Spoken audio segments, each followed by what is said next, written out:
Tapi pada saya tidak ada masalah. Sama juga dengan ucapan Wee Ka Siong, ya. Wee Ka Siong yang banyak cerita pasal telur dan sebagainya lah kan.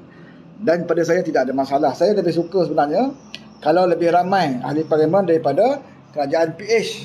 Ha? Biar ramai ahli parlimen daripada kerajaan PH yang menegur kerajaan, ya, mengkritik, menegur dan juga memberi cadangan. Kita lebih suka kalau ahli parlimen daripada PH sendiri, ya.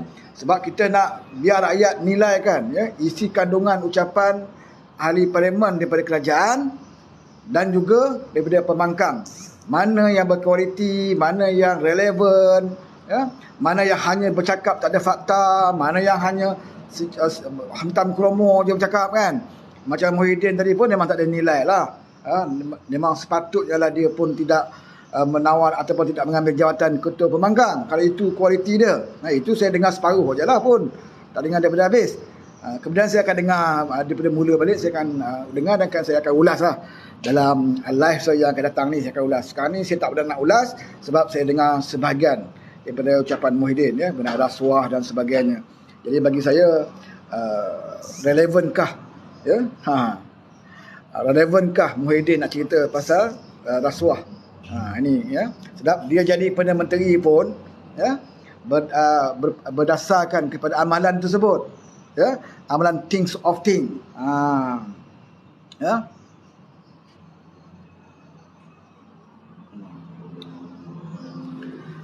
Dia jadi Perdana Menteri pun berdasar pada tawaran-tawaran, ya. Ini bukan kita cakap, ini datang daripada mulut Muhyiddin sendiri, ya, seperti mana dalam audio dia yang tersebar. Dan juga dia tunjukkan apa yang dia sebut tu, dia pamerkan. Sebab tu dia jadi Perdana Menteri, menawarkan jawatan-jawatan menteri dan timbalan sampai 70 lebih jawatan. Kemudiannya dia melantik penasihat bertaraf menteri.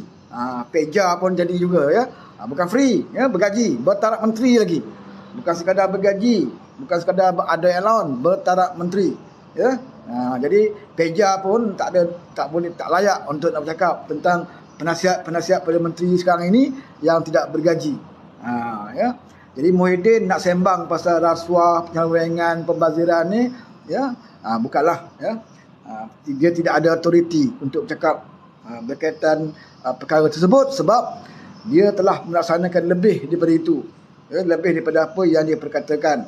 Kalau dia kata dengan amalan rasuah dan sebagainya, ya, dia jangan buat lupa dia jadi Perdana Menteri pun berdasarkan kepada tawaran-tawaran yang diberikan kepada orang-orang yang mengangkat dia sebagai Perdana Menteri selepas dia membuat pengkhianatan, ya. Selalu lakukan pengkhianatan, kita dengar sendiri bagaimana dia menawarkan, kita boleh boleh tarik orang-orang UMNO, rampas, ya, dan kita memberikan jawatan-jawatan dan sebagainya. Dan dia telah buktikan di mana dalam kabinet dia adalah kabinet yang paling ramai menteri, ya, sehingga 70 orang termasuk timbalan menteri. Dan tak cukup dengan itu, dilantik setiausaha yang bertaraf menteri, ya, penasihat. Kemudian duta-duta khas bertaraf menteri. Ini yang dilakukan oleh Muhyiddin. Dan hari ini di parlimen dia cuba nak cakap isu-isu keterusan, integriti dan sebagainya. Tapi tak apalah, ya. Biarlah dia bercakap. Nanti kita akan dengar hujahan balas daripada Perdana Menteri. Sekarang Perdana Menteri berada di Turki, ya. PM pergi Turki pun jadi masalah pada Walaon ni, ya. Dia jadi masalah pada Walaon.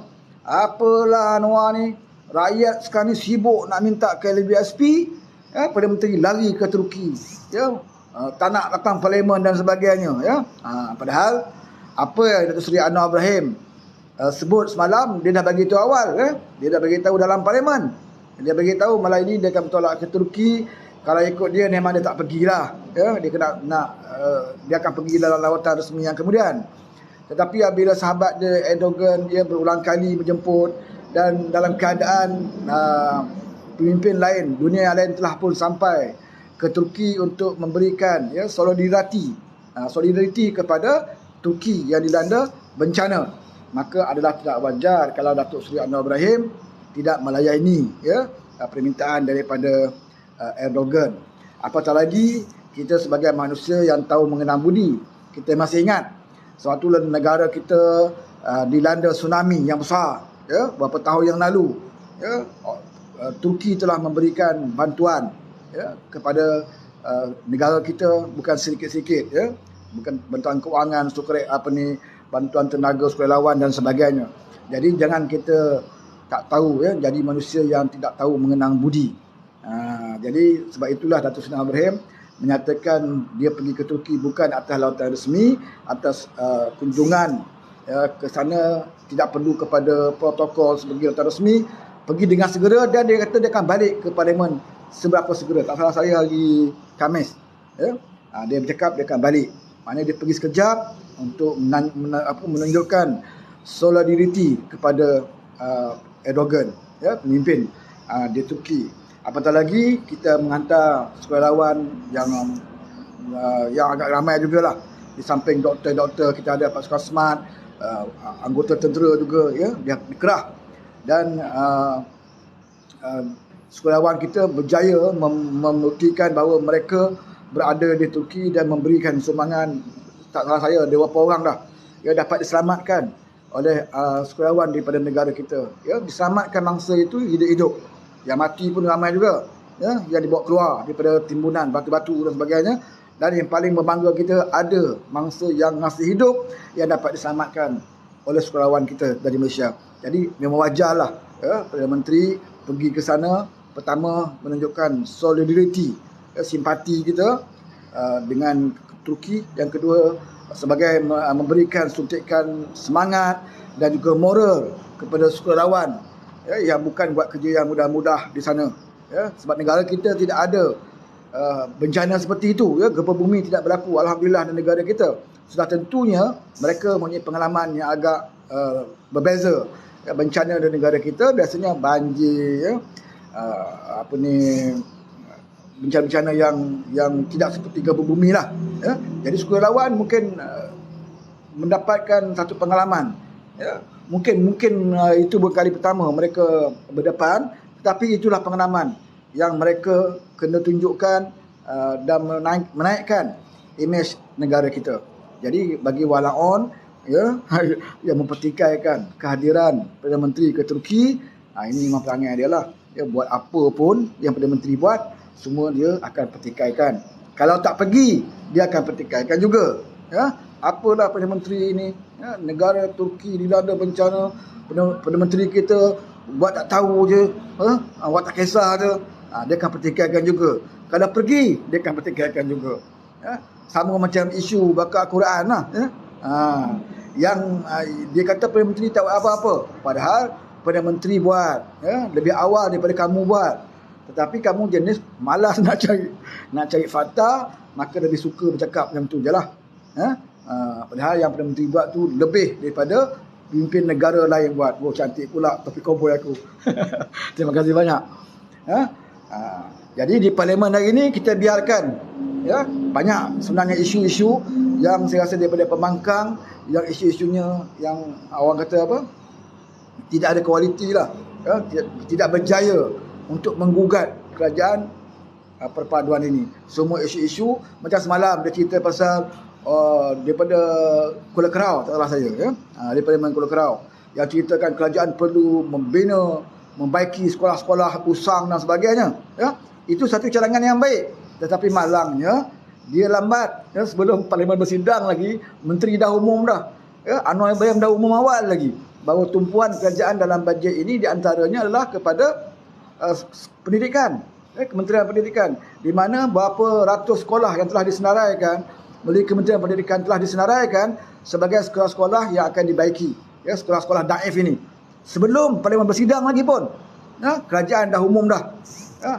Menteri Pendidikan dah bagi tahu, Anwar Ibrahim secara personal sendiri, ya, menyatakan komitmen kerajaan untuk membaiki beberapa sekolah yang daif, ya. Jadi bila buka je Parlimen, pembangkang membawa usul yang telah pun diceritakan oleh kerajaan sendiri. Bermakna mereka tidak ada study, mereka tak buat homework, ya. Kalau mereka buat homework, sudah pastilah mereka tidak akan bawa usul itu, sebab, ya, tidak buat cadangan itu sebab kerajaan telah pun memberi jaminan, dan juga Perdana Menteri sendiri, ya, telah memberi jaminan, bahkan Kementerian Pendidikan telah menyenaraikan, tak salah saya berapa ratus, 300 lebih ke, ya, sekolah-sekolah yang perlu diberi keutamaan untuk diperbaiki sekolah-sekolah daif ini, termasuk di Sabah dan juga di Sarawak. Ya. Jadi pembangkang yang ada di Parlimen hari ini bercakap saja benda tu dah awal kerajaan dah bercadang untuk melaksanakannya, ya. Dan juga seperti isu-isu yang dicerita oleh Muhyiddin ini adalah isu-isu yang kita dulu pernah cakap zaman dia jadi kerajaan dulu, ya, tentang rasuah, ketelusan, integriti. Inilah benda yang kita selalu sebut dan dia tak laksanakan pun, ya, dia tidak melaksanakan pun di bawah Muhyiddin. Apa dalil dia? Ya, apa dalil dia? Persepsi rasuah. Bagaimana sewaktu kita jadi kerajaan dulu, kita ada di tahap 50, ya, senarai negara di seluruh dunia, dan bila Muhyiddin menjadi menteri, ya, naik taraf rasuah itu, ya. Dan hari ini kita cuba, ya, seperti mana Datuk Seri Ibrahim, sudah ada gaya-gaya penurunan persepsi rasuah itu. Apatah lagi sekarang ini kita lihat SPNM agak agresif, ya. Walaupun masih lagi belum memuaskan hati kita, sebab kita melihatkan beberapa ikan bilis, ya, yang telah berjaya ditahan di soal siasat, ya, yang ditangkap dan sebagainya, tapi telah mula meningkat sikit. Baru-baru ini bekas Menteri Kewangan, ya, dipanggil untuk soal siasat dalam isu Pandora Papers, ya. Satu perkembangan lah, ya, satu perkembangan, dan saya rasa dia akan lebih ke atas dan ke atas, ya. Selepas bekas dia akan jadi bekas ramailah, termasuklah bekas Perdana Menteri. Hari ini diberitakan anak bekas Perdana Menteri juga telah di soal siasat. Jadi nampak, ya, usaha itu berterusan. Sebab Anwar punya kepimpinan, dia bukan seperti Mahathir, ya, dia tidak rakus, dia dapat kuasa terus cukup, tak ada. Dia bagi peluang seluas mungkin kepada pihak-pihak berkuasa, SPRM, PADRM, ya, lembaga aslian negeri dan sebagainya, untuk mereka siasat betul-betul. Jangan sampai kita mengambil tindakan kepada orang yang tidak bersalah, ya. Dibuktikan, cukup buktinya, okey, siasat. Cukup bukti, dakwa. Kalau tidak cukup bukti, ya, jangan dakwa. Kita tak mahu mengambil tindakan kepada orang-orang yang tidak bersalah. Welcome, Razimah. Ya. Terima kasih banyaklah, ya, kerana sempat mana rakan-rakan yang sempat singgah di sini, ya, sementara nak tunggu Parlimen bersidang. Ya. Dan semalam ada pemimpin PAS membuat PC yang membantah tindakan kerajaan konon-kononnya untuk menyekat hak bersuara, ya. Sepatutnya dia kata tidak boleh sekat anak-anak muda ini. Dan ada juga yang membantah tentang siasatan aduan terhadap wala untit. Ada 3 ekor wala untit, ya. 3 ekor ni macam, ya, Three Stooges lah, ya. Dan kalau kita lihat, kesian jugalah, ya, dipergunakan muslimah yang masih muda untuk menjadi pengantara lidah syaitan ini, ya, untuk menyampaikan benda-benda fitnah, ya, benda-benda fitnah. Dipergunakan wanita-wanita muda ini, ya.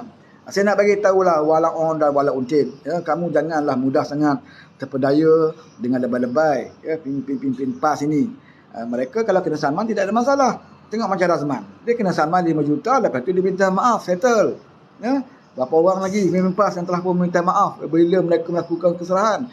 Dan kalau dibicarakan di mahkamah sekalipun, ya, mereka adalah wakil-wakil rakyat, ya, orang yang ada jawatan dalam parti, orang yang ada duit nak bayar saman, ya, ataupun denda di mahkamah. Tapi walaon dan walauntik ni, kalau kamu kena, adakah mereka akan bantu kamu? Ini kita nak ingatkan mereka. Jangan mereka dijadikan alat, ya. Bila kamu dah ambil tindakan, apakah kamu akan mendapat kemudahan seperti pimpinan-pimpinan yang lain? Ya, jangan jadi alat. Sebab tu saya bersetuju dengan komen yang dikeluarkan oleh bekas setiausaha Dewan Ulama PAS, ya, Saudara Khairun At-Takiri, yang menyatakan kebebasan bersuara bukan bermakna kebebasan untuk melakukan fitnah. Ini kena ingat. Apatah lagi kalau kita mengaku kita ni parti Islam, ya, parti Islam yang sepatutnya yang lebih faham tentang kebebasan dan hak bersuara. Kerajaan perpaduan ini saya lihat adalah kerajaan yang betul-betul memberikan hak ruang bersuara. Baru ini kita lihat bagaimana Datuk Seri Anwar Ibrahim sendiri sebut, dia telah mengarahkan Menteri Pengajian Tinggi, ya, Khalid Nordin. Dia kata dia telah arahkan Menteri Pendidikan Tinggi dan juga Menteri Pendidikan, khususnya untuk pelajar-pelajar, jangan sekat para pelajar untuk bersuara. Ya, tidak seperti zaman dulu. pelajar-pelajar takut nak bersuara, takut dikenakan tindakan berhenti sekolah dan sebagainya.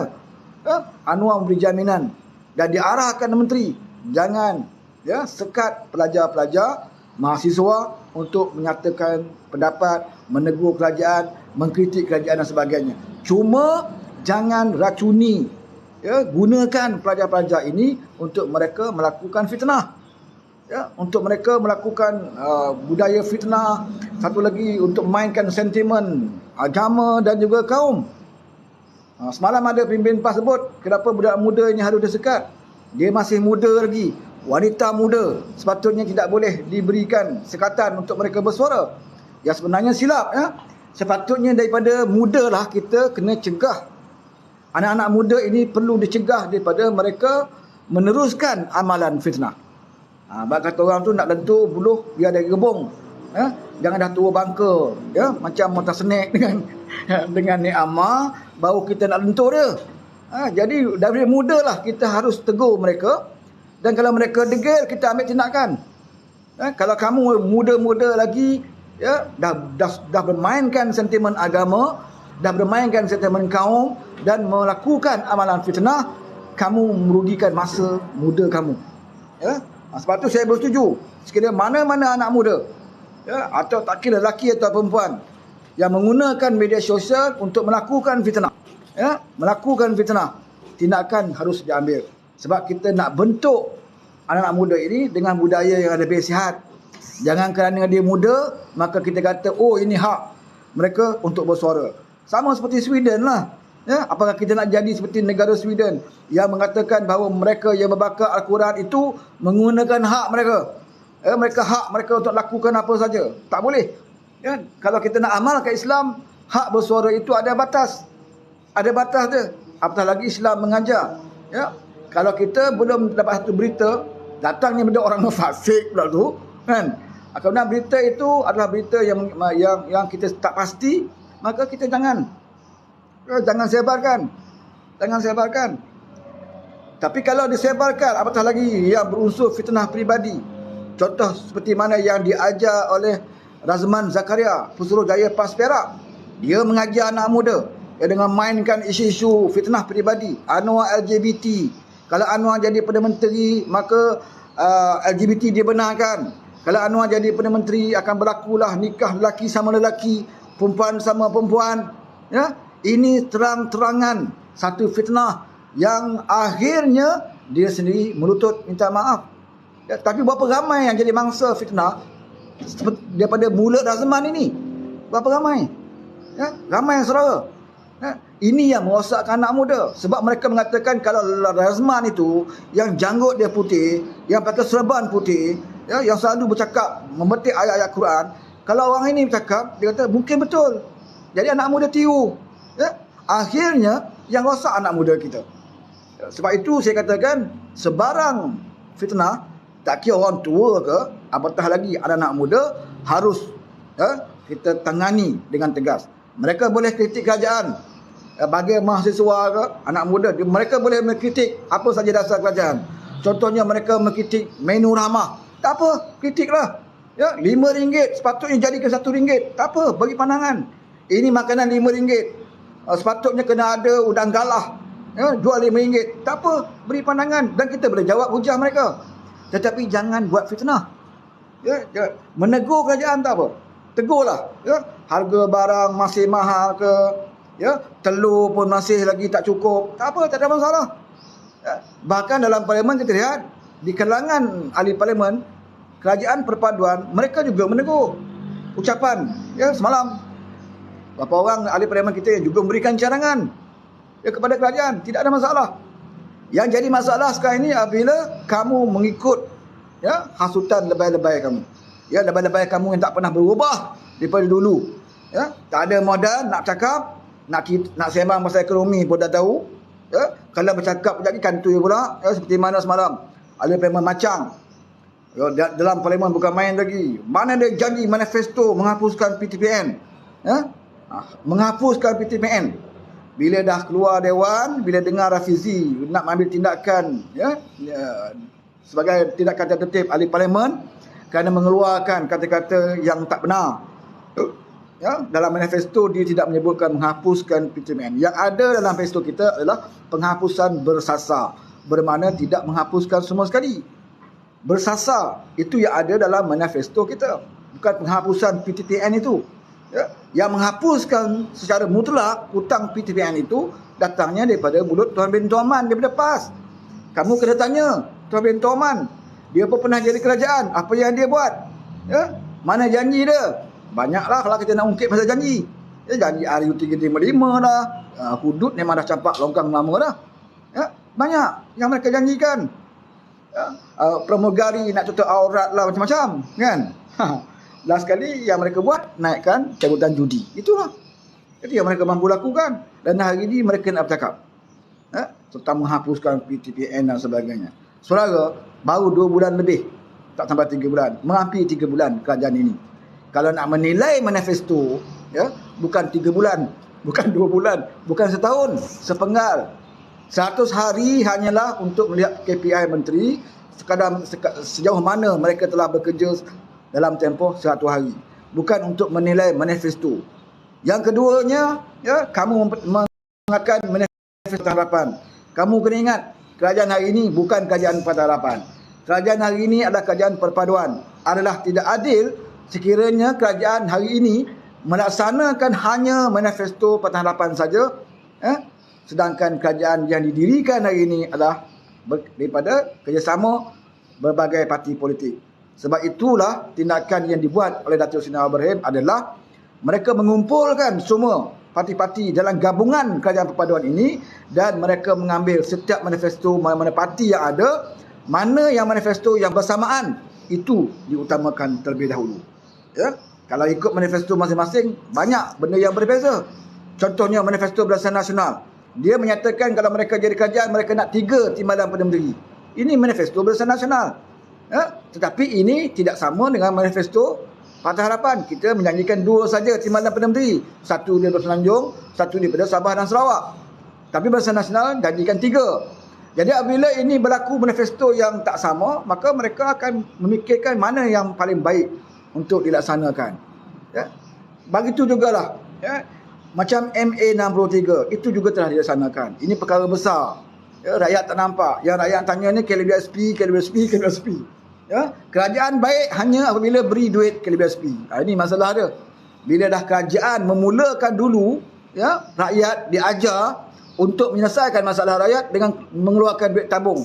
Jadi bila dah ajar sekali, 2 kali, rakyat akan selesai minta.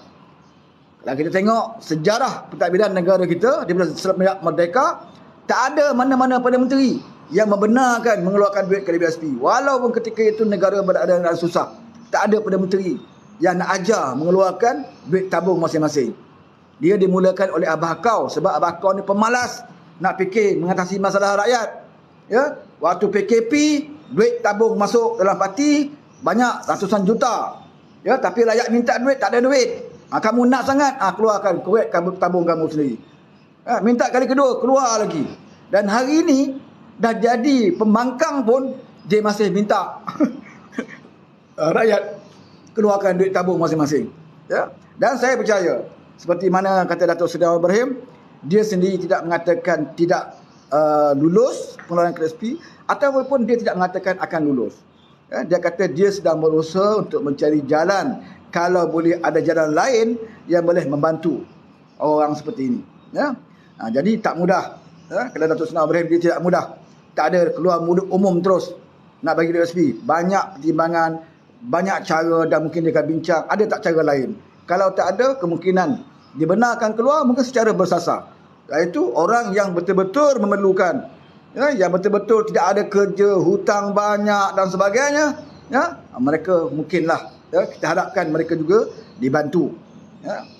Dan kita jangan menafikan bahawa ada orang yang tak susah pun, tetapi bila dibenarkan keluar dari KLBSP, mereka keluarkan duit itu, ya, beli apa? Beli handset, beli motor, beli kereta baru dan sebagainya.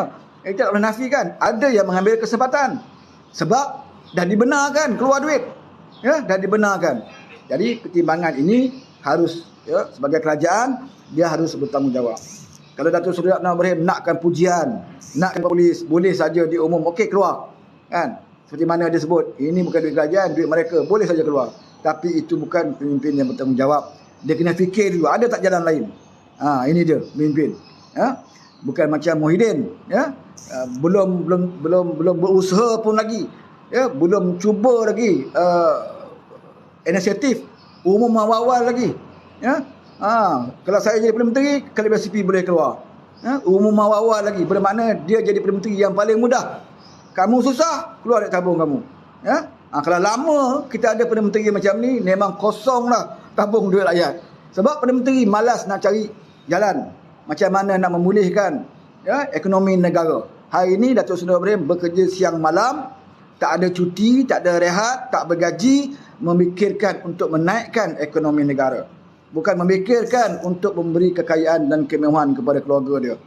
Tujuan dia nak naikkan ekonomi negara supaya pendapatan negara lebih baik, peluang pekerjaan lebih baik, pelaburan semakin ramai datang, dan tidak akan memungkinkan kita benarkan rakyat dengan mudah untuk mengeluarkan tabungan mereka. Hari ini memang ramai minta duit. Satu hari nanti percayalah saudara, bila kita dah tua, tak mampu nak buat kerja, anak-anak masing-masing dah kahwin, ada keluarga masing-masing, keluarga sendiri. Waktu itu dah tua, memerlukan pembelanjaan duit dan sebagainya. Ketika itu mungkin kita akan berterima kasih dan terkenang budi. Oh, nasib baiklah Datuk Seri Anwar Ibrahim tidak benarkan kami keluarkan duit KBSP. Ada jugalah duit nak dikorek. Hari ini kita tak terfikir. Hari ini kita fikir kita nak duit dengan segera. Jadi walau bagaimanapun, kita berharaplah dalam bajet nanti ada cara inisiatif yang diberikan, jalan keluar kepada mereka-mereka yang betul-betul memerlukan. Dan kalau ada dibenarkan penggunaan KBSP pun hanya kepada mereka yang betul-betul memerlukan, iaitu secara bersasar. Jadi yang lain jangan meroyan lah. Kebanyakan walaon ni dia memang seronok lah kan. Dia seronok saudara. Dia yang melalak sekarang ni KBSP. Dia yang melalak KBSP sekarang ni. Sebab apa? Sebab itulah modal yang ada pada Muhyiddin dulu. Dah diajar dulu. Dia manusia ni kalau dia hajar, korek tabung sekali, dia nakkan sedasa. Pantang susah nak keluar duit tabung lah. Kan? Walaupun waktu itu darurat, PKP dan sebagainya. Alasannya hari ini dah tak ada PKP darurat. Tapi apakah semua orang senang? Belum lagi senang. Tapi bukanlah semudah itu nak mengeluarkan duit tabungan masing-masing. Jadi isu tentang apa ni saya tak dapat baca ni, walaon ada kat sini. Saya memang seronok lah kalau boleh biar walaon 90% ada dalam live geng-geng kita lah. Rakan-rakan kita yang buat live tu kalau boleh biar dia walaon ramai masuk. Sebab kita nak bagi mereka bijak, menyelamatkan daripada mereka dia terus diperbodohkan oleh lebay-lebay. Kadang kesian juga rakan-rakan kita juga, rakan-rakan kita juga yang telah diperbodohkan ini. Dan bila dah diperbodohkan, mereka akhirnya bila nak dengar saja nak kena nak kena report polis dan sebagainya, tutup akaun, tukar akaun dan sebagainya. Tak menyusahkan, menyusahkan diri sendiri. Kenapa? Nak menjadi penyambung lidah-lidah syaitan daripada pimpinan-pimpinan mereka.